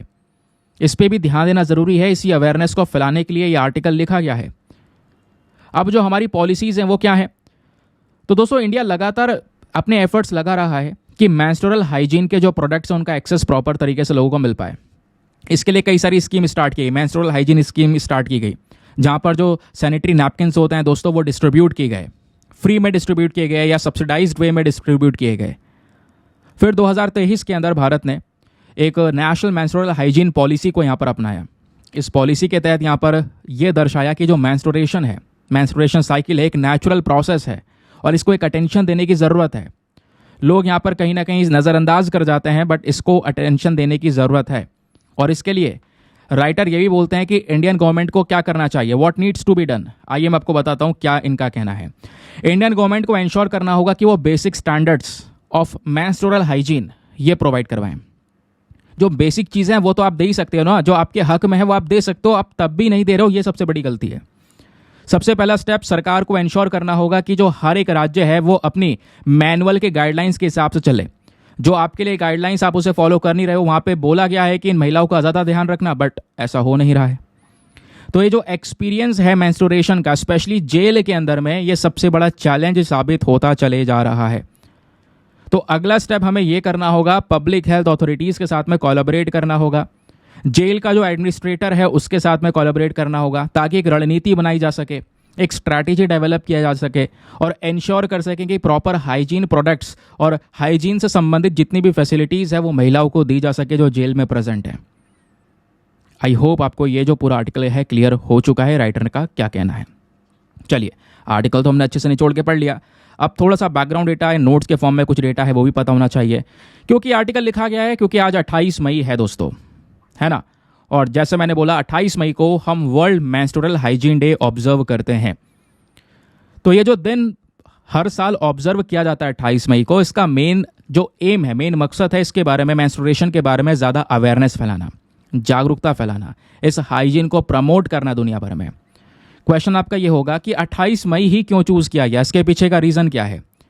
तो दोस्तों यहाँ पर बोला जा रहा है 28 जो है ये रिप्रेजेंट करता है कि मेंस्ट्रुअल साइकिल का जो पूरा साइकिल होती है उसका एक एवरेज लेंथ, यहाँ पर एवरेज लेंथ 28 दिन का है, ठीक है। या फिर ये चीज़ ये भी सिंबलाइज करता है कि मेंस्ट्रुएशन के समय पर, कह सकते हो कि हर महीने लगभग मेंस्ट्रुएशन है वो 5 दिन तक देखने को मिलता है। यही चीज़ें सिंबलाइज के बेसिस पर यहाँ पर 28 मई को चूज़ किया गया, जिस बेसिस पर मेंस्ट्रुएशन हाइजीन डे को हर साल 28 मई को ही ऑब्जर्व किया जाता है। इतिहास अगर आप देखोगे इसका, तो वैसे इस डे को ऑब्जर्व करना शुरू किया गया साल 2013 में। एक जर्मन बेस्ड एनजीओ है वॉश यूनाइटेड, उनके थ्रू स्टार्टिंग में उन्होंने यहाँ पर 28 दिन का एक सोशल मीडिया कैंपेन भी लॉन्च किया था ताकि मेंस्ट्रुएशन के बारे में ज़्यादा से ज़्यादा अवेयरनेस फैलाई जा सके। फिर अगले साल यानी 2014 से मेंस्ट्रुएशन हाइजीन डे प्रॉपर तरीके से ऑब्जर्व किया जाने लगा। अब क्वेश्चन यह है, इस डे को ऑब्जर्व करने के पीछे का इंपॉर्टेंस क्या है। इंपॉर्टेंस बहुत बड़ा है। इंपॉर्टेंस अगर आप देखोगे दोस्तों तो यहाँ पर क्या है कि इस दिन को जरिए, जैसे ये दिन है इसकी वजह से हमें आर्टिकल पढ़ना पड़ा, अब आर्टिकल मैंने पढ़ाया, आप औरों को बताओगे तो इससे यहाँ पर क्या हो रहा है, अवेयरनेस फैल रही है। इससे यहाँ पर जो क्लीन और सेफ मेंस्ट्रुअल प्रोडक्ट्स है वो ज़्यादा प्रमोट हो सकेंगे, ठीक है। उसके अलावा जो मेंस्ट्रुअल प्रोडक्ट्स है उनका एक जो एक्सेस है लोगों तक वो प्रॉपर तरीके से बढ़ पाएगा, स्पेशली जो लो इनकम कम्युनिटीज़ हैं वहाँ पर। इसके बारे में जो नॉलेज है लोगों तक वो यहाँ पर पहुँच सकेगी, क्योंकि लोग ये एक ऐसा टॉपिक है जिस पे बात करने से लोग कतराते हैं, स्पेशली जो गर्ल्स हैं उनको भी जो इन्फॉर्मेशन मिलती है इस मेंस्ट्रुएशन के बारे में अपनी मदर से, फीमेल फ्रेंड से या एल्डर सिस्टर से मिलती है। ज़्यादा कोई डिस्कशन करता नहीं सोसाइटी में, ठीक है। ये यहाँ पर टॉपिक, ये अलाइन मेंशन की गई है।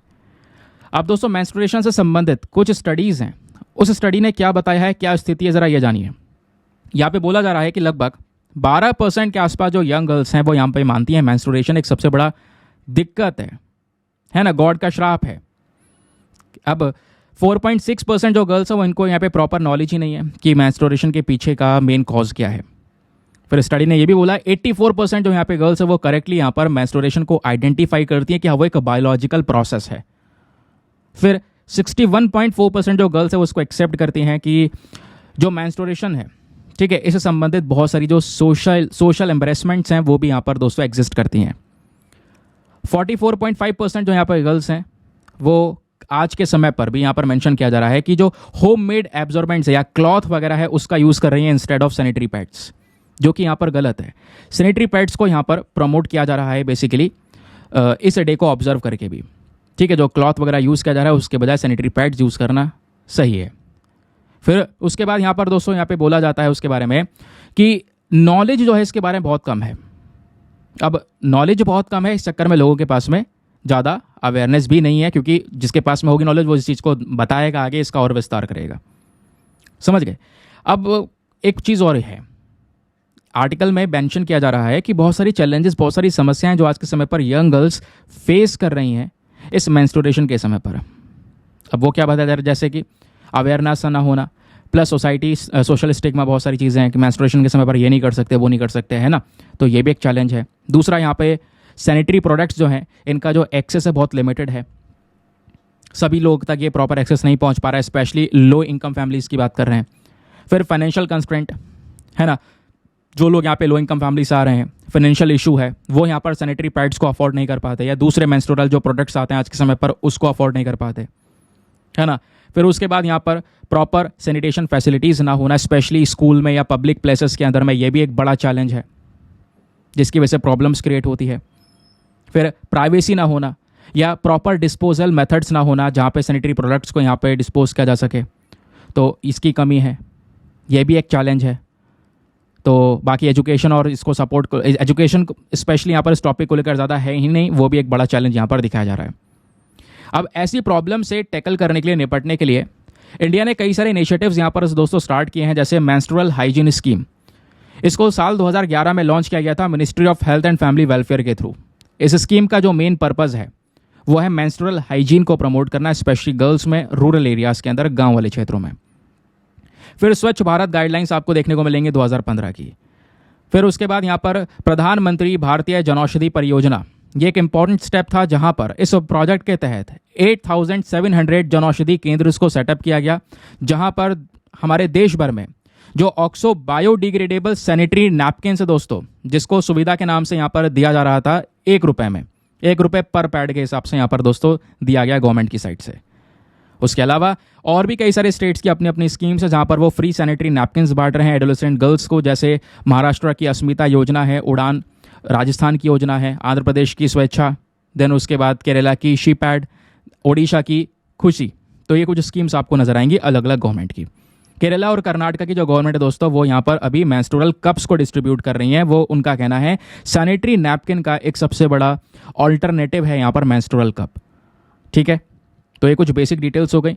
अब एट द लास्ट ये सब चीज़ें तो हमने डिस्कस करी। अब आर्टिकल में राइटर एक वे फॉरवर्ड भी दिखाते हैं, हमें और क्या करने की ज़रूरत है इन समस्याओं से निपटने के लिए। सबसे पहले इसको लेकर एक एजुकेशन फैलाने की ज़रूरत है। बिल्कुल, लोगों में यहाँ पर इसके बारे में ज़्यादा जानकारी नहीं है, बहुत सारी मिथ्स यहाँ पर आपको देखने को मिल जाती हैं। तो इस टॉपिक के प्रति लोगों का नेगेटिव एटीट्यूड है, हमें उसको as a positive attitude convert करना होगा। फिर दूसरा यहाँ पर वे फॉरवर्ड है accessible and affordable menstrual products. अभी भी कई सारी जगह पर ऐसा है जहाँ पर ये अफोर्डेबल प्रोडक्ट्स नहीं मिल पा रहे हैं, ठीक है। तो हमें सब्सिडीज़ प्रोवाइड करवानी होगी ताकि सैनिटरी पैड्स का फ्री डिस्ट्रीब्यूशन हो सके स्कूल के अंदर, कम्युनिटी सेंटर्स में, पब्लिक प्लेसेस में, ताकि हर एक गर्ल के पास में ये एक्सेस हो सके। तो ये काम किया जा सकता है। उसके अलावा सैनिटेशन फैसिलिटी आपको बता ही दिया है, आपको फंड इकट्ठे करने होंगे, फंड रेस करने होंगे, जगह जगह पर सैनिटरी पैड को इंस्टॉल किया जा सके, पैड वेंडिंग मशीन होती है उसको यहाँ पर इंस्टॉल किया जा सके, ठीक है। उसके अलावा जो मेल एलाइज हैं उनका भी यहाँ पर दोस्तों एक एंगेजमेंट होना ज़रूरी है। कहने का मतलब है जो यहाँ पर मेल हैं, स्पेशली यहाँ पर बॉयज़ हैं, मेन हैं, उनको भी यहाँ पर साथ में आने की ज़रूरत है। इस मेंस्ट्रुएशन को समझने की ज़रूरत है और जो आज के समय पर सोसाइटी में स्टिग्मा फैल रहा है उसको कम करने की ज़रूरत है और एक सपोर्टिव एटीट्यूड दिखाने की ज़रूरत है ना। फिर स्पोर्ट्स एंड फिजिकल एक्टिविटीज़, ये भी एक काम है। हमें फिजिकल एक्टिविटीज़ को ज़्यादा से ज़्यादा प्रमोट करना होगा, स्पोर्ट्स, योगा, इनको प्रमोट करना होगा ताकि जो ये मेंस्ट्रुअल डिस्कम्फर्ट है दोस्तों यहाँ पर इसको हम थोड़ा सा कम कर सकें। ओवरऑल वेल बीइंग, लोगों की जो वेल बीइंग है उसको इम्प्रूव किया जा सके, है ना। और एक जो रूढ़िवादी सोच है कि मेंस्ट्रुएशन जो है ये गर्ल्स के पार्टिसिपेशन को स्पोर्ट्स वगैरह में रोक देता है, उन सब चीज़ों को हटाया जा सके, ठीक है, वो सोच को ख़त्म की जा सके। तो ये कुछ करने की ज़रूरत है, वो राइटर ने यहाँ पर as a way forward explain किया। चलिए एक और इम्पॉर्टेंट टॉपिक आपके स्क्रीन पर, ये भी दोस्तों पेज नंबर 10 पर ही प्रेजेंट है। जीएस पेपर नंबर 3 एनवायरमेंट वाले सेक्शन से आप इसको लिंक कर सकते हैं। अभी केरला के अंदर में यूकलिप्टस जो पेड़ है दोस्तों, ये लगाने के ऊपर एक बहुत बड़ी कंट्रोवर्सी क्रिएट हो गई। अब वो ओवरऑल कंट्रोवर्सी क्या है ज़रा मैं आपको इसके बारे में काफ़ी डिटेल से समझाता हूँ। पहले मैं आपको एक ओवरव्यू दे देता हूँ, ओवरव्यू चल क्या रहा है। केरला की सरकार ने एक ऑर्डर इशू किया और वहाँ की एक कंपनी है केरला फॉरेस्ट डेवलपमेंट कॉरपोरेशन, इनको इजाज़त दी कि आप यूकलिप्टस के जो पेड़ हैं वो लगाइए। 2024 से 25 के बीच में खूब यूकलिप्टस के पेड़ लगाइए। अब क्या हो रहा है, जैसे ये ऑर्डर आया इस कंपनी को पेड़ लगाने के लिए, जो हमारे एनवायरमेंटलिस्ट हैं, जो एनवायरमेंट की चिंता कर रहे हैं, एनवायरमेंट के लिए काफ़ी आर्टिकल्स लिख रहे हैं, ज़्यादा अवेयरनेस फैला रहे हैं, उनने तुरंत प्रोटेस्ट करना स्टार्ट कर दिया। उनका कहना यह है आप यूकलिप्टस नहीं लगा सकते। यूकलिप्टस बाहर की स्पीशी आपको देखने को मिलेगी। यूकलिप्टस को आप ज़्यादा प्लांटेशन करोगे तो इससे जो हमारे फॉरेस्ट है वो बुरी तरह अफेक्ट होंगे और जो जानवर है वो जंगल में रुकेगा नहीं, वो बाहर निकलेगा, ह्यूमन सेटलमेंट्स में घुसेगा और ह्यूमन सेटलमेंट में घुसेगा तो ह्यूमन और एनिमल कॉन्फ्लिक्ट स्टार्ट होंगे। और केरला में दोस्तों ऑलरेडी यहाँ पर जानवर और मानव के बीच का जो संघर्ष है वो बहुत खतरनाक है। ह्यूमन एनिमल कॉन्फ्लिक्ट्स अक्सर देखने को मिलते हैं। तो उसको लेकर ये पूरा आर्टिकल एक्सप्लेन किया गया है। एक तरफ केरला की सरकार का वो ऑर्डर और दूसरी तरफ एनवायरमेंटलिस्ट यहाँ पे इस पर्टिकुलर ऑर्डर को लेकर प्रोटेस्ट जो कर रहे हैं वो है मामला। चलिए मैं आपको इस कंट्रोवर्सी के बारे में बताता हूँ क्या है पूरा मैटर। तो केरला की सरकार एक ऑर्डर जारी करती है केरला फॉरेस्ट डेवलपमेंट कॉरपोरेशन को, इनसे बोलती है आप यूकलिप्टस के पेड़ लगाइए। यूकलिप्टस का पेड़ आपने देखा होगा इस तरीके से यहाँ पे लंबे लंबे पेड़ यूकलिप्टस के देखने को मिलते हैं, तो लगाइए 2024-25 के बीच में। एनवायरमेंटलिस्ट का कहना यह था कि भाई आप ये नहीं कर सकते, आप ये काम गलत कर रहे हैं, ठीक है। अब ये जो कंपनी है, जो कॉरपोरेशन, ये बनाई गई थी 24 जनवरी 1975 में, ठीक है। अब दोस्तों यहाँ पे इस कंपनी की वेबसाइट के अकॉर्डिंग बात करेंगे तो बोला जा रहा है इस कंपनी के पास में अराउंड 7000 हेक्टेयर के आसपास का प्लांटेशन है, पेड़ पौधे यहाँ पर उन्होंने उगा रखे हैं। उस प्लांटेशन के अंदर में यूकलिप्टस ग्रैंडिस है, एकेशिया है, एकेशिया मैग्नियम है, ये अलग अलग पेड़ों की स्पीशीज दोस्तों वो यहाँ पर प्रेजेंट हैं। अब यूकलिप्टस प्लांटेशन की जब बात करते हैं तो यूकलिप्टस के जो पेड़ होते हैं वहाँ पे 9 साल का पूरा रोटेशन हमको फॉलो करना पड़ता है। बाकी पेड़ों में 18 साल का, किसी में 7 साल का रोटेशन फॉलो करना पड़ता है, ठीक है। उसके बाद यहाँ पर उसको बार बार लगा सकते हैं। तो प्रॉब्लम क्या आ रही है? प्रॉब्लम यहाँ पर यह आ रही है, एनवायरमेंटलिस्ट का कहना यहाँ पर यह है कि ये जो स्पीशी है दोस्तों यूकलिप्टस, ये बेसिकली एक एग्जॉटिक स्पीशी है, एक ऐसी स्पीशी है जो बाहर की है, हमारी नहीं है। इसका plantation as a exotic species देखा जाएगा, विदेशी स्पीशी है जो इंडिया में लेकर आई गई। तो आप इसको एक इंडिजिनियस स्पीशी में कन्वर्ट करने की कोशिश कर रहे हैं जो सही नहीं है, जो कि इम्पैक्ट कर सकता है, क्योंकि आप इसको ज़्यादा बढ़ावा देंगे, ज़्यादा, क्योंकि इन्वेजिव स्पीशी खतरनाक होती है। बाहर की प्रजाति जब आप ज़्यादा लगाओगे तो एक समय बाद वो ज़्यादा उगने लगेगी और आपका जो खुद का, जो आपका नेचुरली जो वहाँ पे पाया जाने वाला दोस्तों यहाँ पे प्लांटेशन है वो ख़त्म हो जाएगा। तो एनवायरमेंटलिस्ट का यही कहना है भैया इससे जो नेचुरल फॉरेस्ट है हमारे यहाँ पे जो पाया जाता है, नेटिव फॉरेस्ट है यहाँ पे पहले से ही है, वो डिप्लीट हो जाएगा और आप यूकलिप्टस का ही प्लांटेशन करते रहना। और यहाँ पे ह्यूमन और वाइल्ड लाइफ कॉन्फ्लिक्ट शुरू हो जाएगा। क्यों? क्योंकि ये नेचुरल फॉरेस्ट है, वहीं पर जानवरों को रहना पसंद है। आप उन फॉरेस्ट को ख़त्म ही करो एक तरीके से यूकलिप्टस लगाकर, क्योंकि वो यूकलिप्टस सारे के सारे नेचुरल फॉरेस्ट को डिप्लीट कर जाएंगे। तो जब डिप्लीट कर जाएंगे, जानवरों के लिए रहने के लिए जंगल बचा नहीं और वो जानवर सीधा बाहर निकलेंगे। जहाँ पे इंसान रह रहे हैं उन सेटलमेंट्स में घुसना शुरू होंगे, आपस में भिड़ेंगे, फिर वो इंसान या तो जानवर को मारेगा या जानवर इंसान को मारेगा। ये इस ह्यूमन वाइल्ड लाइफ कॉन्फ्लिक्ट की शुरुआत हो जाएगी। तो ये बेसिकली इस आर्टिकल में मेंशन किया गया। आई होप इसको आप अच्छे से समझ चुके हो मैटर क्या है। अब थोड़ा सा दोस्तों एग्जामिनेशन के पॉइंट ऑफ व्यू से कुछ बेसिक चीज़ें जानना ज़रूरी है। जैसे यूकेलिप्टस के ऊपर बहुत फोकस किया जा रहा है, अभी रिसेंटली भी एक आर्टिकल प्रेजेंट था, काफ़ी आर्टिकल पब्लिश हो रहे हैं। चलिए यूकेलिप्टस के बारे में कुछ बेसिक तथ्य मैं आपको बता रहा हूँ, ध्यान रखिएगा प्रीलिम्स के पॉइंट ऑफ व्यू से। तो यूकेलिप्टस दोस्तों यहाँ पर एक एफिशिएंट बायोमास प्रोड्यूसर है, ये ज़्यादा बायोमास प्रोड्यूस कर सकता है दूसरे पेड़ों के कंपैरिजन में। इस यूकेलिप्टस को इंटरनेशनल वुड कंपनी से जब बात करेंगे, यानी कि इंटरनेशनल लेवल पर, दुनिया के लेवल पर बात कर रहे हैं, इंडिया के लेवल पर नहीं, इंटरनेशनल वुड कंपनीज जो है इसको बहुत ज़्यादा यूज़ करती हैं और इस वजह से ये एक ग्रीन गोल्ड के तौर पर कहलाता है। इस पल्प इंडस्ट्री में इसको ग्रीन गोल्ड बोला जाता है, ठीक है। फिर यहाँ पे अगर आप देख पाओगे तो यूकेलिप्टस की और भी बहुत सारे स्पेशल फीचर्स है दोस्तों। बहुत सारा पानी चाहिए होता है इसको यहाँ पर बेहतर तरीके से ग्रो करने के लिए। यूकेलिप्टस जो पेड़ है दोस्तों, ये बायोमास प्रोडक्शन में एक चैंपियन माना जाता है। यूकेलिप्टस जो है इसका एक और चीज़ है, जहाँ पर आप सबसे ज़्यादा उगाओगे वहाँ पे बहुत ज़्यादा पानी चाहिए होगा और ऑलरेडी ये वाटर टेबल को वहाँ पे कम कर देगा। तो वाटर टेबल को कम कर देगा तो हमारे एनवायरनमेंट के लिए एक डिज़ास्टर भी है ये। तो दोनों ही एस्पेक्ट में इसको देखा जा सकता है। बाकी जैसे मैंने आपको बताया, इससे क्या होगा, human animal wild life conflict start हो जाएगा। तो ह्यूमन और एनिमल कॉन्फ्लिक्ट दोस्तों केरला में ऑलरेडी एक बहुत बड़ी समस्या बनकर आया हुआ है। सरकारी डेटा के हिसाब से देख पाओगे तो जगह जगह पर बहुत सारे अटैक्स यहाँ पर देखने को मिले हैं, ठीक है। जो केरला के अंदर वायनाड वाला रीजन है वो सबसे ज़्यादा अफेक्टेड रीजन है, सबसे ज़्यादा केसेस आपको वहाँ पर देखने को मिलेंगे। रीज़न क्या है भाई, जंगलें काट दिए गए। अब जंगल काट दिया जाएगा तो वो जानवर रहेगा कहाँ पर, वो बाहर निकलेगा। एग्रीकल्चर प्रैक्टिस बदली जा रही है, जंगल काट के एग्रीकल्चर को अपनाया जा रहा है। ये सारी चीज़ें की जा रही हैं जिसकी वजह से यहाँ पर केरला में ऑलरेडी ह्यूमन एनिमल कॉन्फ्लिक्ट का एक इशू है और ये कदम उठाएंगे तो इससे ये समस्याएं और गंभीर होती चली जाएंगी, ठीक है। क्लियर हो गया। चलिए एक और इंपॉर्टेंट आर्टिकल आता है, ये हमारा बिजनेस लाइन का एडिटोरियल है और इस एडिटोरियल पर दोस्तों यहाँ पे बहुत लंबा डिस्कशन करूंगा, थोड़ा सा एग्जाम के लिए बहुत इंपॉर्टेंट है। मैंने आपको कल ही बोला था, कल वाला ही आर्टिकल है ये, कल हम डिस्कस नहीं कर पाए थे। और राइटर यहाँ पर क्या बोलते हैं, बहुत इंपॉर्टेंट चीज़ें हैं। उसके अलावा लास्ट में मेंस का क्वेश्चन है, उसको भी अटेम्प्ट करना। दोस्तों यहाँ पे प्रेस फ्रीडम के बारे में बात की जा रही है। राइटर अपने ओपिनियन लिखते हैं प्रेस फ्रीडम को लेकर, भारत में जो मीडिया है वो कितनी फ्री है और फ्री मीडिया होना बहुत ज़्यादा ज़रूरी है एक देश के लिए। एक देश की डेमोक्रेसी में, एक प्रॉपर वाइब्रेंट डेमोक्रेसी को सही से काम करने के लिए उस देश का फ्री मीडिया होना ज़रूरी है। उस मीडिया के ऊपर में कोई भी किसी प्रकार का दबाव ना हो। अगर दबाव है तो मीडिया ढंग से काम नहीं कर पाएगा, सरकार ज़्यादा जवाबदेही नहीं बनेगी, क्योंकि गवर्नमेंट को भी कोई टेंशन नहीं होगी क्योंकि उसने मीडिया कंट्रोल कर रखा है। समझ गए, जिसको लेकर ये आर्टिकल आज के समय पर एक्सप्लेन करता है।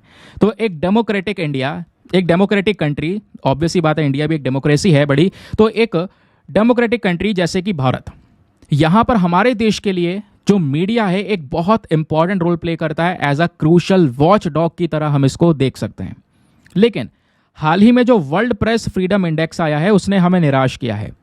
वर्ल्ड प्रेस फ्रीडम इंडेक्स ये बताता है कि कौन से देश का जो प्रेस फ्रीडम है वो कितना फ्री है, कितने बढ़िया लेवल पर वर्क कर रहा है। तो हाल ही में जो ये प्रेस फ्रीडम इंडेक्स रिलीज हुआ है दोस्तों, इसमें इंडिया की जो रैंक है वो काफ़ी बेकार है। 180 में से 159 नंबर यहाँ पर इंडिया को दिया गया है, ठीक है। और हमारे पास में एक और स्टेटस है दुनिया की सबसे बड़ी डेमोक्रेसी का।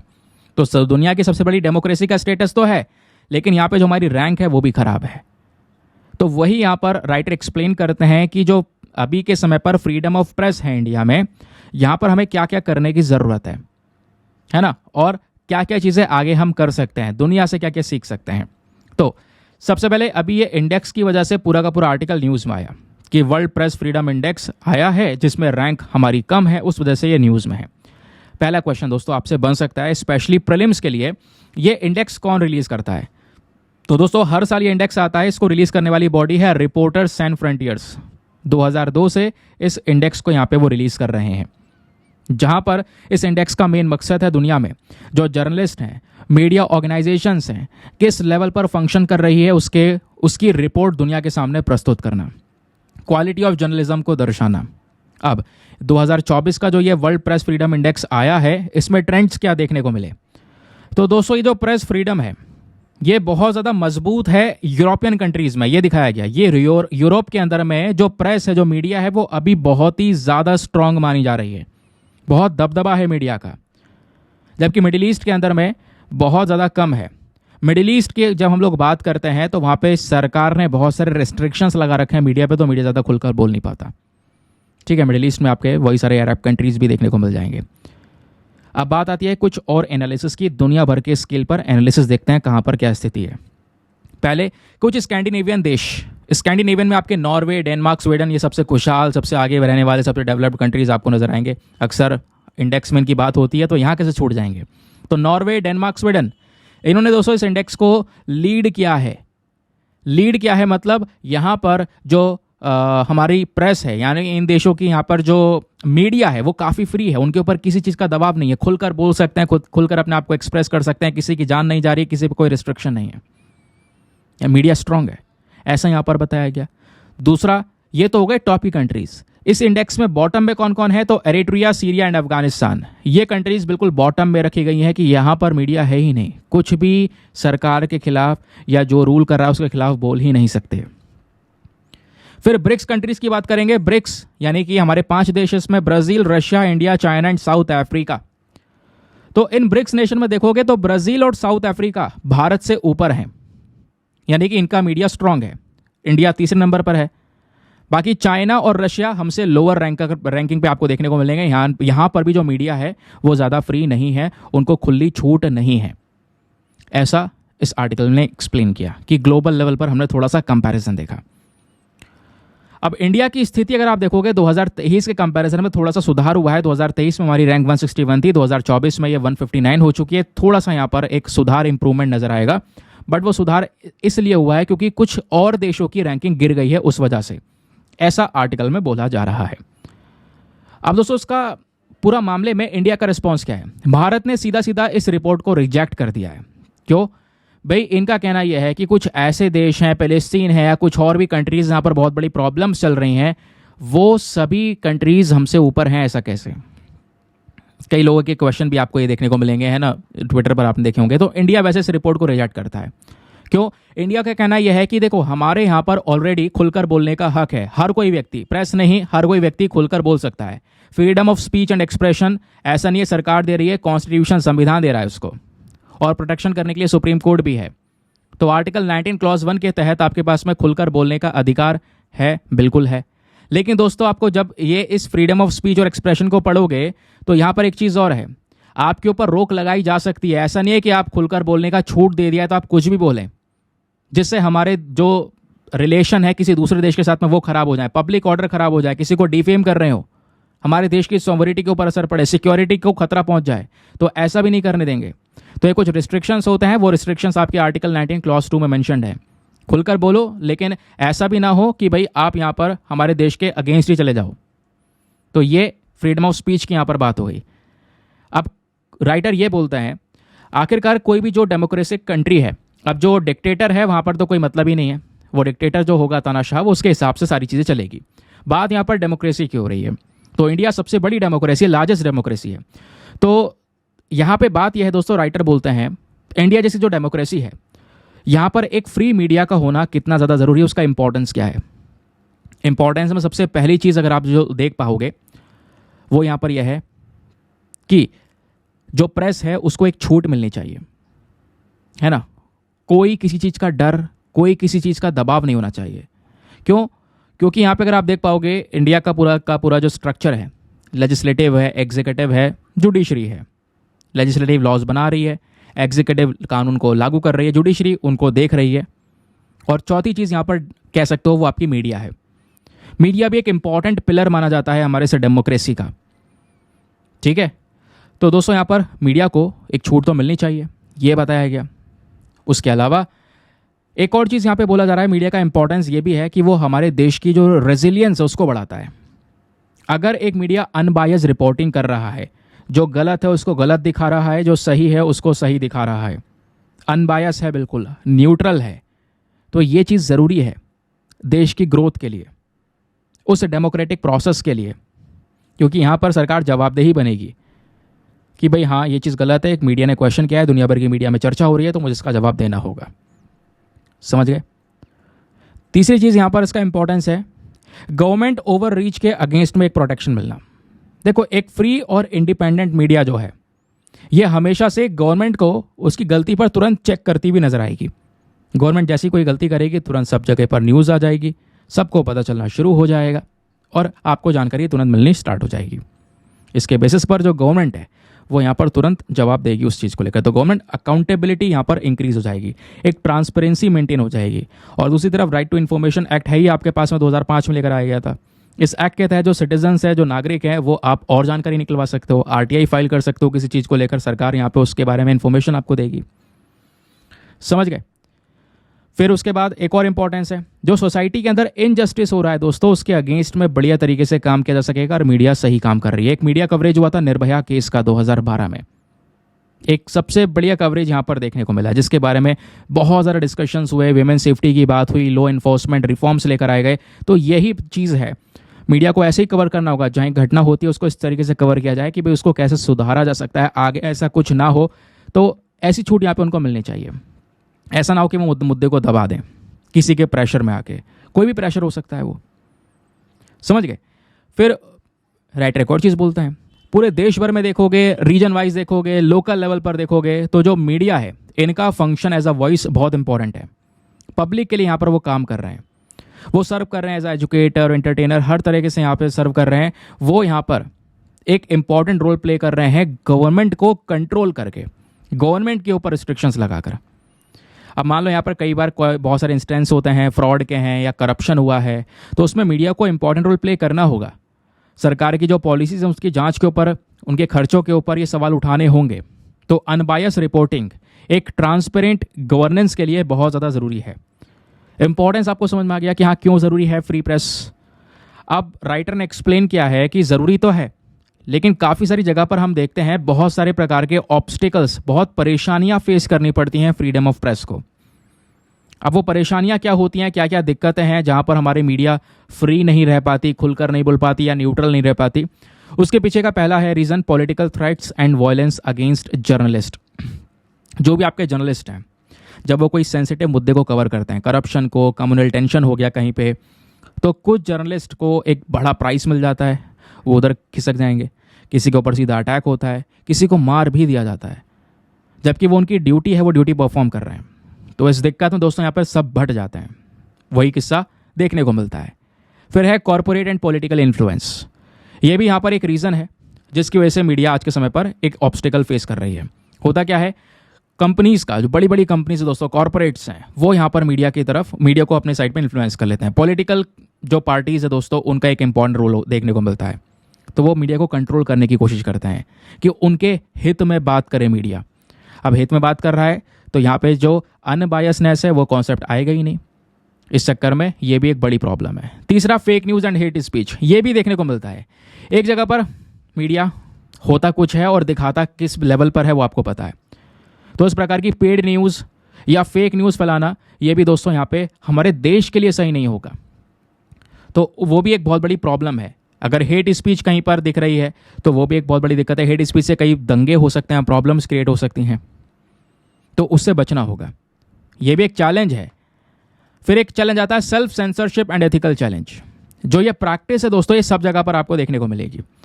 मीडिया में कई बार एक चीज़ का डर बैठ जाता है, ठीक है, किसी चीज़ को लेकर एक प्रेशर आ रहा है उनके पास में, एक डर हो चुका है कि भाई यहाँ पे अगर मैंने ये बोल दिया तो इसके बाद क्या होगा मेरा। अगर ऐसा कुछ हो गया है तो दोस्तों फिर वो कंट्रोवर्शियल इशू को कवर ही नहीं करेंगे, जो मेन मुद्दा होगा उस पर कवर ही नहीं करेंगे, नॉर्मल बातों पे बात करके चले जाएंगे वापस से, सेंसिटिव टॉपिक्स पर कोई बात नहीं करेगा। तो ये भी एक बड़ा ऑब्स्टिकल है। फिर गवर्नमेंट का इंटरफेरेंस, कई बार गवर्नमेंट का इन्वॉल्वमेंट हो जाता है। गवर्नमेंट का जो इन्वॉल्वमेंट है दोस्तों, वो चीज़ों को और ज़्यादा कॉम्प्लेक्स कर देता है।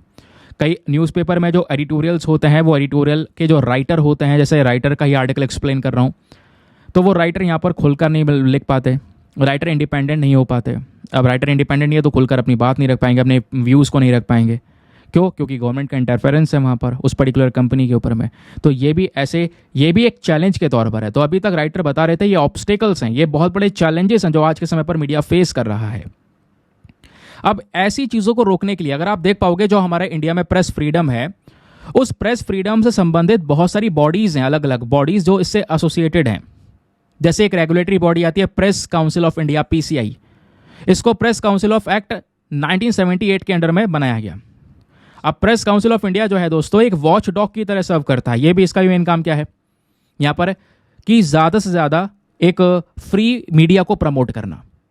फिर ऐसे यहाँ पे मिनिस्ट्री ऑफ इंफॉर्मेशन ब्रॉडकास्टिंग, ये गवर्नमेंट बॉडी है जो अलग अलग पॉलिसीज और गाइडलाइंस लाती है मीडिया सेक्टर के लिए। फिर न्यूज़ ब्रॉडकास्टर्स एसोसिएशन, ये एक सेल्फ रेगुलेटरी ऑर्गेनाइजेशन है। फिर उसके बाद जो प्रेस फ्रीडम से संबंधित बॉडीज़ हैं, कुछ ऐसी बॉडी जो प्रेस फ्रीडम को इंश्योर करती हैं कि जो हमारा मीडिया है वो फ्री रहे, उसके लिए एक बॉडी है एडिटर्स गिल्ड ऑफ इंडिया। इसमें एडिटर्स आते हैं, इंपॉर्टेंट न्यूज़पेपर्स के, मैगजीन्स के एडिटर्स आपको यहाँ पर देखने को मिल जाएंगे, है ना। वो यहाँ पे प्रेस फ्रीडम को ज़्यादा डिफेंड करते हैं, जर्नलिस्ट के राइट्स की बात करते हैं, उनके रिस्पॉन्सिबिलिटीज़ की बात करते हैं। फिर लीगल सिस्टम आ गया, इंडिया की जुडिशरी मेन है भैया, सुप्रीम कोर्ट है, इंपॉर्टेंट रोल प्ले करती है, वो प्रेस फ्रीडम को प्रोटेक्ट करने के लिए यहाँ पर बात करती है। फिर इंटरनेशनल ऑर्गेनाइजेशंस में आपका रिपोर्टर्स विदाउट बॉर्डर हो गया, कमिटी टू प्रोटेक्ट जर्नलिस्ट हो गए, ये सारी अलग अलग बॉडीज़ हैं जो जर्नलिस्ट की प्रोटेक्शन की बात करती हैं, जर्नलिस्ट की सुरक्षा की बात करती हैं, उनके इंडिपेंडेंस की बात करती हैं। समझ गए? तो ये कुछ यहाँ पर आपकी बेसिक डिटेल्स हो गई इस टॉपिक से संबंधित। अब आगे आते हैं। अब राइटर बोलते हैं क्या क्या स्ट्रैटेजीज, क्या क्या रणनीतियाँ हो सकती हैं जिसको हम लेकर आ सकते हैं अपने देश में प्रेस फ्रीडम को बनाए रखने के लिए या ज़्यादा प्रमोट करने के लिए। उसके लिए दोस्तों यहाँ पर कुछ कमेटी के रिकमेंडेशन भी थे। Justice JS Verma committee, press council of India, national human right commission, इन्होंने रिकमेंड किया कि भाई हमारे पास में जर्नलिस्ट के लिए एक एथिक्स ट्रेनिंग होनी चाहिए, एक लीगल ट्रेनिंग होनी चाहिए, एक रोबस्ट, एक मजबूत लीगल फ्रेमवर्क होना चाहिए, प्रॉपर कानून होना चाहिए जो आपके फ्रीडम ऑफ स्पीच और एक्सप्रेशन को यहाँ पर पूरी तरह से प्रोटेक्ट कर सके। हमें ज़रूरत है जो भी जर्नलिस्ट की प्रोटेक्शन के लिए, उनको हैरेसमेंट से बचाने के लिए, वायलेंस से बचाने के लिए कानून है, जितने भी ज़्यादा कानून की ज़रूरत हो वो लेकर आएँ, ताकि उनको कोई डर ना हो, खुलकर निडर होकर हर बात को अपने सामने रख सकें कि भाई कोई प्रेशर है तो मैं उसको हैंडल कर लूँगा, मेरे पास मुझे बचाने के लिए कई सारे लॉज हैं। फिर हमें एक इंडिपेंडेंट मीडिया रेगुलेटरी बॉडी की ज़रूरत है। कुछ ऐसी बॉडीज़ बनाओ जो क्या करे, वो यहाँ पर हमारे इंडिपेंडेंट मीडिया को कंट्रोल कर सके, मतलब मीडिया को इंडिपेंडेंट बनाए रखने के लिए इंश्योर कर सके यहाँ पर उसको। उसमें एक ट्रांसपेरेंट अपॉइंटमेंट भी किया जाएगा, कुछ मेंबर्स होंगे जो यहाँ पर कह सकते हो मीडिया को अनबायस बना के रखेंगे, न्यूट्रल बना के रखेंगे, पब्लिक का ट्रस्ट यहाँ पर बनेगा। फिर जो विसल ब्लोअर्स और जर्नलिस्ट होते हैं उनके प्रोटेक्शन के लिए हमें काम करना होगा। जैसे विसल ब्लोअर्स के लिए हमने एक प्रोटेक्शन एक्ट 2014 को लेकर आए थे, ऐसे यहाँ पर जर्नलिस्ट को प्रोटेक्शन देने के लिए यहाँ पर कुछ और लॉज की ज़रूरत है, जहाँ पर जर्नलिस्ट बिना डरे प्रॉपर रिपोर्टिंग कर सकें। तो ये भी हमारे लिए बहुत ही ज़्यादा ज़रूरी है। ठीक है, बाकी ऑनलाइन थ्रेट जो मिलती है जर्नलिस्ट को, फेक न्यूज़ यहाँ पर है, तो इन चीज़ों को टैकल करना भी ज़रूरी है। कई सारी जगह पर जो डिजिटल मीडिया है आज के समय पर वो ज़्यादा यूज़ हो रहा है, तो ऑनलाइन थ्रेट्स होते हैं, साइबर हरासमेंट है, ट्रोलिंग करना, मिस इन्फॉर्मेशन कैंपेन्स देखने को मिलते हैं जहाँ पे जर्नलिस्ट को टारगेट किया जा रहा है, उसको भी प्रॉपर निपटाने की ज़रूरत है, एड्रेस करने की ज़रूरत है। इसके लिए मीडिया लिटरेसी ट्रेनिंग देने की ज़रूरत है, इंटरनेशनल कोऑपरेशन करने की ज़रूरत है, दुनिया भर की बेस्ट गवर्नमेंट के साथ में कोऑपरेट करना ज़रूरी है, जहाँ पर हम दुनिया भर में जो प्रेस फ्रीडम है उसको ज़्यादा से ज़्यादा प्रमोट कर सकते हैं। समझ गए? तो ये था आज का हमारा पर्टिकुलर एडिटोरियल, जो कि एग्ज़ाम के लिए बहुत ज़्यादा इंपॉर्टेंट है। चलिए अब आते हैं आज के मेंस के क्वेश्चन के ऊपर। अगर आपने पूरे आर्टिकल को अच्छे से सुन लिया है तो बढ़िया तरीके से इस क्वेश्चन को भी अटेम्प्ट कर पाओगे। क्वेश्चन क्या बोलता है? Examine the primary obstacles confronting press freedom in India and propose strategies for safeguarding and advancing a free and autonomous press within a nation. कहने का मतलब है आपको यहाँ पर बताना है कि पहली चीज़ तो सबसे बड़ी दिक्कतें क्या हैं, सबसे बड़ी बाधाएं क्या हैं इंडिया में एक इंडिपेंडेंट प्रेस फ्रीडम को मेंटेन करने में। फिर आपने यहाँ पर कुछ स्ट्रैटेजीज को, कुछ रणनीतियाँ बतानी है कि कैसे हम अपने देश के अंदर में एक फ्री मीडिया को बचा सकते हैं, उसको ज़्यादा प्रमोट कर सकते हैं। एक बार हिंदी में रीड कर देता हूँ ताकि हिंदी माध्यम वाले एस्पिरेंट बढ़िया से पढ़कर एक बहुत खूबसूरत सा आंसर लिख सकें। क्वेश्चन है, भारत में प्रेस की स्वतंत्रता के सामने आने वाली प्राथमिक बाधाओं की जांच करना और राष्ट्र के भीतर एक स्वतंत्र और स्वायत्त प्रेस की सुरक्षा और उसके आगे बढ़ाने के लिए रणनीतियों का प्रस्ताव करना है आपको 250 शब्दों में। आंसर लिखने के बाद में कहाँ पे सबमिट करना है? टेलीग्राम पर जाना, वहाँ पे जाके सर्च बॉक्स में लिखना दीपक यादव एजुकेशन मेंस ग्रुप। जैसे आप फुल फॉर्म लिखोगे मेरा टेलीग्राम चैनल मिलेगा जहाँ पे ऑलरेडी 78,000 से ज़्यादा लोग जुड़ चुके हैं। आप भी जुड़कर अपने आंसर्स को लिखकर वहाँ पे सबमिट कर सकते हैं। अपने आंसर को जब आप सबमिट करोगे तो आपको एक छोटा सा काम और करना है, एटलीस्ट सभी लोगों को 2-2 आंसर्स रिव्यू करना है। जब आप सभी लोग 2-2 आंसर्स को रिव्यू करोगे बहुत सारे फायदे होंगे आपको, सामने वाले को भी। आपको कुछ इंपॉर्टेंट पॉइंट्स मिलेंगे जो आप अपने नोट्स में इंक्लूड कर सकते हो। सामने वाले के आंसर में अगर कोई मिस्टेक होती है तो आप उनको बता सकते हो कि यहाँ पर इंप्रूवमेंट की आवश्यकता है। इस प्रकार से कोऑपरेटिव वे में वो पूरा का पूरा ग्रुप काम कर रहा है। चलिए, ये हो गया सेशन आज का हमारा समाप्त। मैंने आज एक वर्ड ऐड कर दिया है जो आपके न्यूज़पेपर में आता भी है, वर्ड ऑफ द डे। एक डिफरेंट वर्ड रोज सीखा करेंगे, अगर आप चाहोगे तो इसको कंटिन्यू रखेंगे, बट आज वैसे मैंने खाली ट्राई किया, मेरे नज़र में आया तो मैंने कहा यार फ्री तो है, ट्राई कर लेते हैं, क्या दिक्कत है, कुछ सीखने को ही मिलेगा, है ना। अब मुझे ही मिलेगा सीखने को, आपको ही मिलेगा। कुछ नए नए वर्ड्स रोज आते हैं, रोज एक वर्ड आता है न्यूज़पेपर के अंदर में। तो आज जो वर्ड है, वर्ड ऑफ द डे, वो है एबुलेंट। एबुलेंट वर्ड का मतलब क्या होता है दोस्तों? एबुलेंट के सिनोनियम्स देखोगे तो हाई स्पिरिटेड, एंथुसियास्ट, जोशीला, है ना, उसको आप यहाँ पर एबुलेंट वर्ड यूज करके यूज कर सकते हो। अब इस वर्ड का यूज कैसे किया गया है? The boss was in an ebullient mood. High spirit व्यक्ति, खुश, जॉय, ये सारी चीज़ें यहाँ पर इसके अंदर में हम लोग देख सकते हैं। तो ठीक है, जो हाई स्पिरिटेड, एंथुसियाज्म, और उसके अलावा कोई जोशीला वर्ड यहाँ पर यूज़ करना है तो आप उसके बदले में एक एबुलेंट वर्ड का यूज़ कर सकते हैं। बाकी आप मुझे बता सकते हैं ऐसा जो वर्ड है रेगुलर कंटिन्यू रखना है या नहीं रखना है। वैसे फ्री है ये बिल्कुल, आप चाहेंगे हटा देंगे, आप चाहेंगे तो लगे रहने देंगे। चलिए आते हैं प्रैक्टिस वाले क्वेश्चन पर। अब जो ये प्रैक्टिस वाला क्वेश्चन है दोस्तों, यहाँ पे आपसे पूछा गया था कि जो बाल्टिक सी है, बाल्टिक सी को देखते हुए 4 देशों के नाम दिए गए हैं। बताइए इन चारों में से कितने देश हैं जो बाल्टिक सी के साथ में बॉर्डर को शेयर करते हैं। अब अगर हम लोग एक बार दोस्तों यहाँ पे बाल्टिक सी को देखें तो ये बाल्टिक सी का मैप हो गया। बाल्टिक सी के आसपास कौन कौन सा है? स्वीडन है, फिनलैंड है, एस्टोनिया है, लातविया है, लिथुएनिया है, रशिया है, पोलैंड है, जर्मनी है, डेनमार्क भी है। ठीक है, अब ज़रा इसको देखते हैं। तो यहाँ पर भाई एस्टोनिया भी है, रशिया भी है, फ्रांस और जर्मनी। फ्रांस दोस्तों यहाँ पर हमने नहीं देखा। फ्रांस कहाँ पर आपको नज़र आ रहा है? कहीं पे फ्रांस है जो बाल्टिक सी के साथ में बॉर्डर को शेयर कर रहा है? नहीं। तो इसका मतलब फ्रांस को हटा दो, बाकी एस्टोनिया, रशिया, जर्मनी तो है भाई। तो आपका आंसर कितना हो गया? यहाँ पर हो गया ऑप्शन नंबर सी, ओनली 3। क्योंकि आपसे यहाँ पे पूछा गया है कौन सा सही है, ये नहीं पूछा गया कितने देश हैं जो बाल्टिक सी के साथ में बाउंड्रीज को शेयर करते हैं। तो वो 3 देश हैं, पहला एस्टोनिया, दूसरा रशिया और तीसरा जर्मनी। वैसे तो बहुत सारे देश हैं, यहाँ पे चारों के बारे में पूछा गया तो इसमें से हमें चूज करना है। वैसे आपको लिस्ट मैंने दे दी है, डेनमार्क, जर्मनी, पोलैंड, रशिया, उसके अलावा रशियन एक्सक्लेव, उसके अलावा Lithuania, Latvia, Estonia, Finland, Sweden, ये सारे के सारे देश बाल्टिक सी से बॉर्डर्स को शेयर करते हैं। ठीक है, बाल्टिक सी के बारे में जानकारी लेनी है तो यहाँ पर मैंने डाल दी है, इसको आप पढ़ सकते हैं। दोस्तों ये क्वेश्चन मैंने इसलिए दिया क्योंकि बाल्टिक सी रिसेंटली काफ़ी न्यूज़ में देखने को मिला, और ऐसा क्वेश्चन एक बार 2017 में यूपीएससी ने मेडिटेरेनियन सी को लेकर पूछ लिया था कि भाई मेडिटेरेनियन सी को देखते हुए बताइए यहाँ पर 4 देश हैं, इनमें से सेलेक्ट करो कौन से देश हैं जो यहाँ पर मेडिटेरेनियन सी के साथ में बाउंड्रीज को शेयर करते हैं। तो इसका सही उत्तर ऑप्शन नंबर सी है, 3 और 4। केवल तीसरा और चौथा लेबनान और सीरिया ही है जो मेडिटेरेनियन सी से बाउंड्री को शेयर करता है। ठीक है, ये आपका मेडिटेरेनियन सी हो गया। क्लियर हो गया दोस्तों? यहाँ पर अगर आप देख पाओगे तो लेबनान और सीरिया ही है। इराक को देखोगे तो इराक बहुत दूर, ये मेडिटेरेनियन सी है, इराक इधर दूर चला गया है ना। जॉर्डन देखोगे तो और यहाँ पर इधर आ गया। मेडिटेरेनियन सी से केवल 2 ही देश हैं, ऊपर सीरिया है और इधर यहीं बराबर में लेबनान है, वो बाउंड्रीज को शेयर कर रहे हैं। तो 2017 का क्वेश्चन भी कुछ इस प्रकार से था ना। दोस्तों कैसा लगा आज का सेशन? नीचे कमेंट सेक्शन में अपने जो पॉइंट ऑफ व्यूज हैं वो लिख सकते हैं। मिलते हैं आप लोगों से अगले वीडियो में। आज के लिए bye bye, have a nice day, thank you and जय हिंद।